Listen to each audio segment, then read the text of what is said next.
Unbiased and inclusive leadership is the topic of our conversation. You have heard this topic addressed a number of times, but the fact that we give it a priority yet again should tell you a lot about its importance. Here to talk to you about Anna Lorch, UBS, Compliance, Regulatory and Governance Head, Diversity, Equity and Inclusion Lead at UBS Poland. Welcome, Anna. Hello. Hi, we have Wojciech Mach, Managing Director. Good morning, Wojciech. Hello, good morning. Hi, and Eva Szalewska, Head of HR at HEINEKEN. Good morning, Eva. Good morning to everyone. And we all know Michalina Konkel. Good morning, Michalina. Yours is the task to facilitate the discussion, so do enjoy. The stage is yours. Thank you, Łukasz. Welcome, everyone. I'm really excited today to be in the role of moderator of this discussion because inclusive leadership is my field of my interest, of my expertise. And from the beginning of the conference, what we hear is a lot about self-awareness. And I know from my experience that it is really a hard work to be self-aware. And I have this question, is it worth doing that? Are we capable of doing that? So what do you think? Is unbiased leadership possible at all? Maybe Anna? Okay, thank you very much. So I think in order to answer the question, I hope that we can confirm what a bias is, right? Firstly, it's just like an intro, right? So the biases are natural phenomenon and they affect all of us as a result of everyday life, our experience, our observation of the world, right? And they can be positive or can be useful. Now, the majority of the biases we each hold are unconscious, right? So the impact of them is often unintentional by us, right? So that can affect our feelings, behavior, and decision making. So we may behave differently towards the people we feel comfortable with compared with those we perceive to be different from us, right? And that is the point of the concern. And that's the point of our discussion. So if I answer directly the question you asked, so is unbiased leadership possible at all? My standpoint here is very clear. No. So it cannot be 100% free of unconscious bias because we, managers, leaders, are also human beings. And bias is natural to us. We are not robots, right? However, the point is that with our responsibilities, impact, education, we shall understand the concept of unconscious bias and stay conscious that the phenomenon and eliminate the phenomenon wherever possible. So in meetings, recruitment processes, tasks, assignments, year-end goals and behavior assessments. That's the point that probably we are at right now. So that's our task. Now, before I handle to Wojciech the topic, I wanted to share with you very quickly my experience with unconscious bias, which stays with me even though it happened for the first time. I thought about it maybe 15 years ago. So working in another company, our colleague from abroad, from other countries, sent us a message, us, like a group of people, that from that moment she changed her surname, and now the surname is different, right? So immediately she received emails like congratulations, suggesting that was about the marriage, right? And I was just looking at that and I thought, maybe that's not really the marriage, right? It's not the reason for marriage. And I replied to her that I hope she's happy with the name change, no matter what was the reason for that. And she replied that I was the only person who considered that the reason for changing the name was not marriage, right? And, she actually got divorced. And she was very happy about that. And that moment, 15 years ago, I thought, yeah, we have to think about our behavior and unconscious biases. Yeah. Thanks. And what Joanna said is it is the task of leader, and actually there's responsibility to be aware. So Wojciech, would you like to add anything on that? All right, thank you. I agree with Anna. No, I don't think we are capable of being truly unbiased. Potentially, artificial intelligence could be unbiased, but it would have not be trained by humans. So unless we have AI which trains an AI, then I don't think we can get to truly unbiased leadership. Now, is it bad? Not necessarily, but I think it all goes down to the self-reflection of the leader, right? So there's this famous way of looking at person that there are things there are things you don't know, there are things you don't know, right? But a lot of things you don't know, right? And if you are blind to this, don't know about things I don't know, then you may cause a lot of damage. You may, without any bad intentions, make harm, right?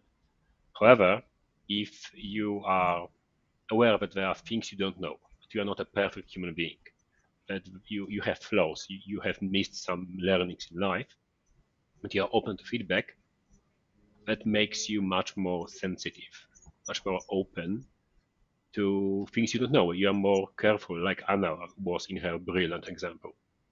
So we are all individuals. It's not bad, right? You look at any leader in the world, they're all different, they're all individuals. And that's part of why human beings are beautiful creatures, right?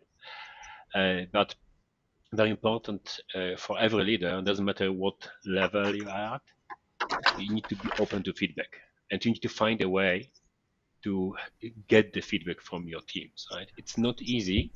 It's not easy for my staff to give me feedback, except few individuals who love to share the feedback, right? But it's not easy for an employee who just joined the company to talk to me and say, hey, I don't like what you're doing. I would love them to do, right? I'm trying to encourage them to, hey, share me the feedback, tell me what you like, what you don't like. The organization we are building it together. If it works for you, works for me, we are both happy, right? So I think there's a lot of space for all the leaders to be open to feedback, and also to encourage feedback from any level, from within the organization, from outside the organization, because then you will still be a bit unbiased, but you will be much more open, much more sensitive to the needs of the people. Thank you. Yeah, and I think it's even more challenging because the higher you are in the organization, the more senior you are, the more like these are psychological processes that you're more close to the feedback, like to hearing all this information, which sometimes are direct, as you Wojciech said, but sometimes they are put indirectly between the lines by employees. So feedback is one of the ways you can collect this information. Sometimes you attend some programs, development programs. Sometimes something important happens in your life, and then you get this reflection, and you get to know your biases. So Eva, are there any biases you are aware of you possess, and how do you deal with them? Well, I wish I could say I don't possess any, but I agree with Anna and Wojciech. We all have it. And yes, I do. And also, I would add another perspective that for me, it also depends on the day, on the situation at work. If I'm more tired or I have more on my plate, I get less patient, and then I jump to conclusion much quicker. So I think this is for me always important. I'm usually a very fast person. So one of the things when I have to work with other people is when I have someone who is slower, more structured, they want to plan in advance for 5 years. I get so impatient and I say, okay, no, this is not the person I can work with. But then, being in the role and working with, being interested in inclusion and diversity for many, many years. And I've done loads of questionnaires, checking, how I do deal with the situations. I've learned a lot. So that gives me I think I can quickly stop myself from that, even if it happens. But it happens. I don't want to say on everyday basis, but it probably does. I remember recruiting, I get a picture and I'm thinking, and I've learned throughout my career that, picture is usually completely different to the person you are when you see the person face to face. But you have this right away, unconscious, you use the stereotypes, you use your experiences or whatever, you bring with yourself. And I lived some time on this planet, so I have lots of different experiences. And so this also goes into the biases, and they can be good or bad. But absolutely, they are happening to me. Even if, as I said, I went to many programs, I think I'm kind of a self-aware person. I work a lot on my personal development, but it happens. And I think that the clue is to catch yourself, and like Wojciech said, being aware of it. And stop for a moment, not rush, and really think, this is, is it really what you want to think, or do you want to exclude this person because they are good planners? No, I learn from much and get so much from people who are different than me. But this happens. I used to work in IT company. It was my first kind of IT company, and my thinking was, oh my God, me being extrovert, and I talk so much, and I want to talk to people, and I want to have conversations on everything. How it will be, I will die in this company. Did I make a good choice? It was fantastic experience, great people, loads of fun, great sense of humor. This is what you get when you open up to people and you don't categorize them. Of course, there are introverts, but even in my people function, I have introverts. So it's not like this is only for IT. Now I work with we have mixed teams, but we have a lot of finance people. They are organized. They like data. They like process. They like structure. I'm intuitive, I go with the flow, but I gain so much from those people that they are different. So I think it's catching myself on that, thinking about different aspects, and it happens every day. And if I get too impatient or I jump to conclusion, being able to say, I'm sorry, that was too fast, or I made a mistake. Let's start, let's continue that.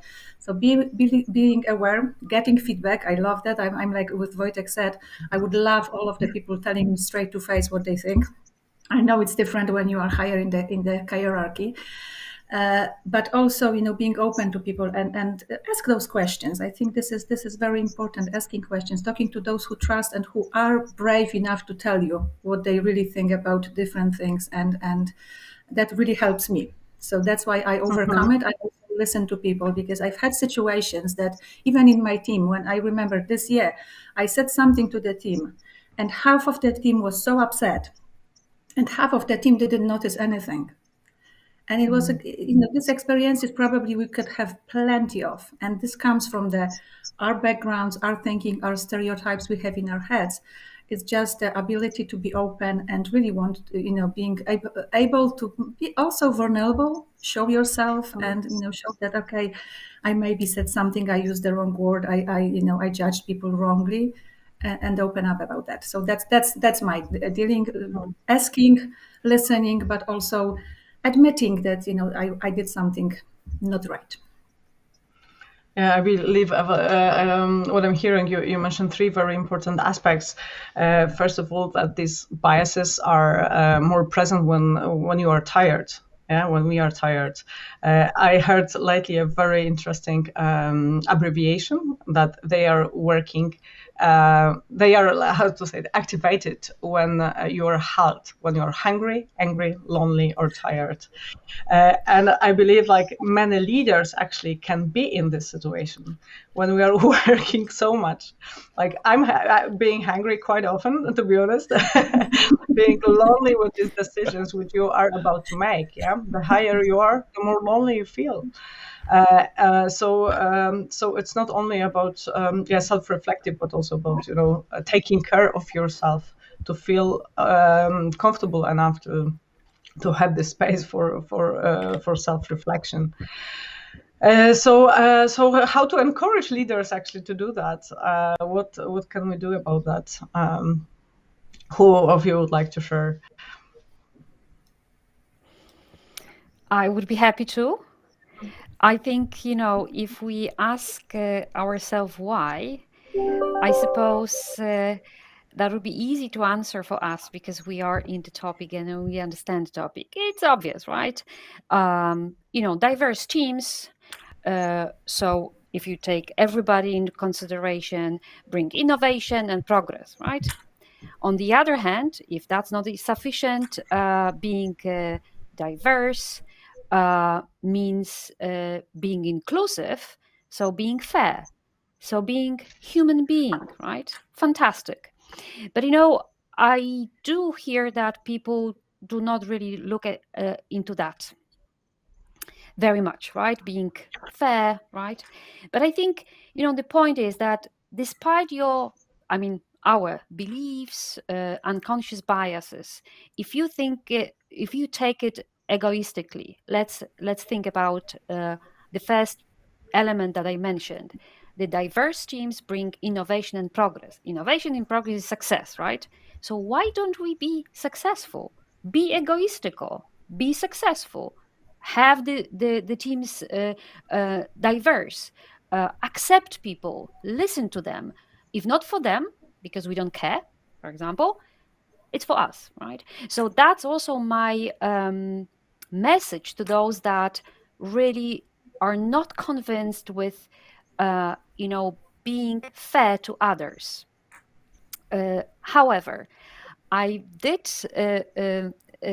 thought about 5 steps how to be more inclusive, how to self-reflect, being a manager, a leader. So I would like to very quickly almost read, because I really want to make it clear, very short but clear, what would be my recommendation. So firstly, I think the acceptance and awareness, and this is exactly what my colleague said, right? Starting by accepting that we are all biased, and we should really get curious about our own biases and behavior, right?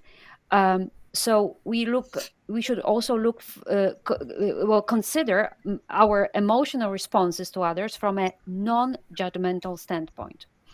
In other words, we could use the proverb, English and Polish proverb. In Polish, it says, nie czyń drugiemu, co tobie niemiłe. And in English, what goes around comes around, right? This is the perfect fit for us to just go through with that flow of that thinking. Now, if we don't believe that we have unconscious biases, I recommend everybody of those to take a test, which is the Harvard Implicit Association test. I can send the link in the chat in a second. And this test is pretty interesting because we might find out that even though we are clean of unconscious bias, at the end we are not so much clean, right? So this is really interesting exercise to perform. The other step that I wrote down to really give as a tip is the right conditions. So take care of the right conditions by taking care of the environment around us. So, for example, allocate appropriate time, key tasks to appropriate people. So just fit that. We have variety of people, fit the task to the people. The third condition, so I'm almost closing, that set goal to be fair, right? So again, commit to being open-minded and positive about setting the goals for everybody. The fourth, almost the end, is be mindful when making decisions. So it's more like employing more explicit, systematic approach to decision making. And what I think Wojciech mentioned, be open to challenge and feedback, and to feedback from others. Like, listen to others. If we think that we know everything, we are totally wrong, right? And the last one, I suppose that this is create inclusive environment. So we don't have to be experts in unconscious bias, right? We just need to understand that the unconscious bias exists. So concluding, I would say that it takes an effort and discipline to control our own unconscious bias, right? It doesn't come like that, right? But this is what we are expected to be doing, and we are responsible for doing, right? In order to be fair and inclusive, no matter what our own beliefs or biases, unconscious biases are. This is our responsibility. That's full stop. So Anna, I got interested. You mentioned this implicit association test. So did you encourage your leaders to take one? Did it work? Yes. Actually, that was more broader than my leaders only. Of course, this is not mandatory. People don't have to do it. But exactly what you said, there were some people coming and saying, "Oh, so I am biased. I am unconscious bias." Surprisingly, right? Yes, we've done. Many people have done it. Who else would like to comment? Maybe you, Wojciech? Right. Yeah. So to add, first of all, let's admit it's really hard, right? Because for us leaders, we expected to make decisions. People look up to us and tell us what to do. Where should we go? What's the direction? Right? That's what leaders should do. But people are asking them, what should we do? Right? So now, when you got into the habit of making decisions, you need to. It's not easy for you to then to listen. Hey, do I really take good decisions? Because when you start doubting, you may stop making decisions, and it's hard for leaders to one hand be a leader people can follow, be a leader people listen to, in the same time be open for feedback, be open to comments, and be open to all diversity out there. So I think let's admit it's not easy. Second thing, I think going back to the team's compositions, right? People usually tend to hire clones of themselves. Right? If I have certain personality traits, I usually like to look for similar people when I hire, if I do it unconsciously, right? And I learned on my own example, it's better to try to build more diverse teams, right? Not to look for people who are like me, but try to look for people who complete me, people who have strengths in the areas where I may be weak. And then together we create a beautiful team. Doesn't matter what kind of composition, but just taking different skills together. And lastly, I think we should be a mirror to our leaders. We should come to our leaders. Doesn't matter if these guys are above you or below you in org charts, and tell them, this is how I feel about your decisions. This is how I read your call. This is how I interpreted your message. Right? It's very important. Because, like you said earlier, we want to get feedback, and let's assure all people in our organization would also love to get feedback as well, and they don't get it as often as they would like to. Yeah. So it's also about revealing. Yeah, but we as leader we reveal our reactions. So it's also about this vulnerability. I see Łukasz here, so it means that we have some questions from the audience. But I have also one more question to you, Eva. Like from the organizational point of view, what would we say could be done, or how leaders can be supported to express this unbiased leadership? Well, I believe that the most important thing, and it came up here very often, is that the company listens to what people need and build awareness and programs around that. In our company, we built the programs and trainings for leaders on inclusive practices. We built on the Maslow, the hierarchy of needs, looking at different levels because different people need different things. And also Heineken is spread around over 80 countries.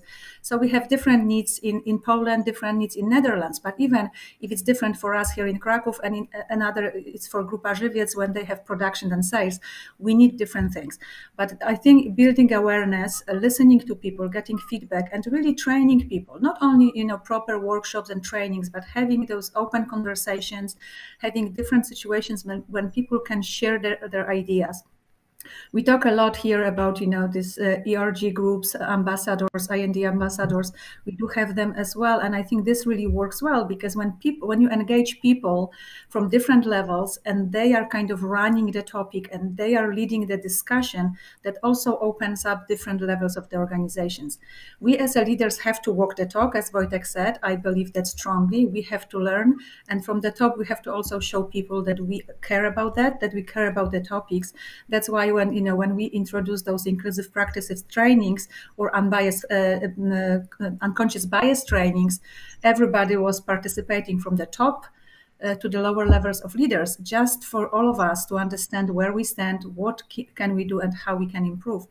Being open, listening, building the awareness, and having those programs for people when they can explore and look at themselves and look at different also methods, how they can improve the areas when they are not so strong in. So I believe this is it.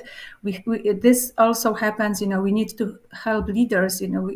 Someone mentioned, I think, Anya, about the recruitment. It's about the promotion. It's about how to develop people. We have also loads of things when you can easily exclude people. Even how you distribute work. We usually think about inclusive hiring or, retaining people, developing. But sometimes when I observe, we have so much to do, and then who you choose to do the job. You choose the people this person will definitely deliver, and you have 5 others who are not included because you don't have a patience or time or something to spend time with the people. So being conscious, being aware, and building the appropriate tools to support managers, but really checking what they need and what's needed in the organization. Thank you, Eva. So, Łukasz, what are our listeners interested in? Yeah, they've got a bunch of interesting questions. But before I set those, let me just say that the important context I would add to this conversation, we talk at this conference about role models. I believe all of you have been role models in your organization in that. Correct me if I'm wrong, but Anna, you have worked very closely for the past 5 years with Diversity Hub. You have regular meetings, and you're very keen to finger on the pulse, so to say, what's happening in the D&I discussion. With Wojciech, I believe, even though it's the IT sector, which is not the most intuitive sector in the context or the easiest of sectors, and given the growth of Wojciech, I think you have already more than 1,000 employees, which is an impressive figure, isn't it, in its own right. And last but not least, HEINEKEN has been with us in cooperation. It's one of the first books that was published by Diversity Hubs, is largely thanks to Eva and the team. So that's the context that actually matters when we talk about role models. Questions. Pavel is asking, in his book, Thinking Fast and Slow, Dan Kahneman